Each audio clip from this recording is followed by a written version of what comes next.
আমি ভিক্ষা করে ফিরিতেছিলেম গ্রামের পথে পথে।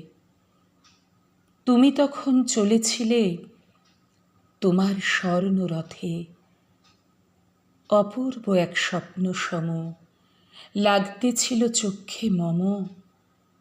কি বিচিত্র শোভা তোমার, কি বিচিত্র সাজ। আমি মনে ভাবতেছিলেম, এ কোন মহারাজ।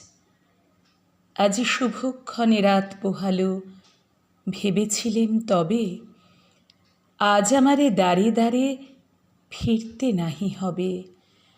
বাহির হতে নাহি হতে কাহার দেখা পেলেম পথে।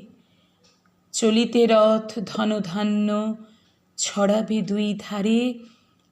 মুঠা মুঠা কুড়িয়ে নেব, নেব ভারে ভারে। দেখি সহসা রথ থেমে গেল আমার কাছে এসে। আমার মুখপানে চেয়ে নামলে তুমি হেসে। দেখে মুখের প্রসন্নতা জুড়িয়ে গেল সকল ব্যথা। হেনকালে কিসের লাগি তুমি অকস্মাৎ আমায় কিছু দাও গো বলে বাড়িয়ে দিলে হাত। মরি একই কথা রাজাধিরাজ, আমায় দাও গো কিছু।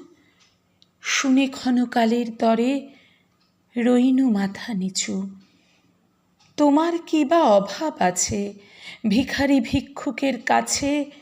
এ কেবল কৌতুকের বশে আমায় প্রবঞ্চনা। ঝুলি হতে দিলেম তুলে একটি ছোট কণা।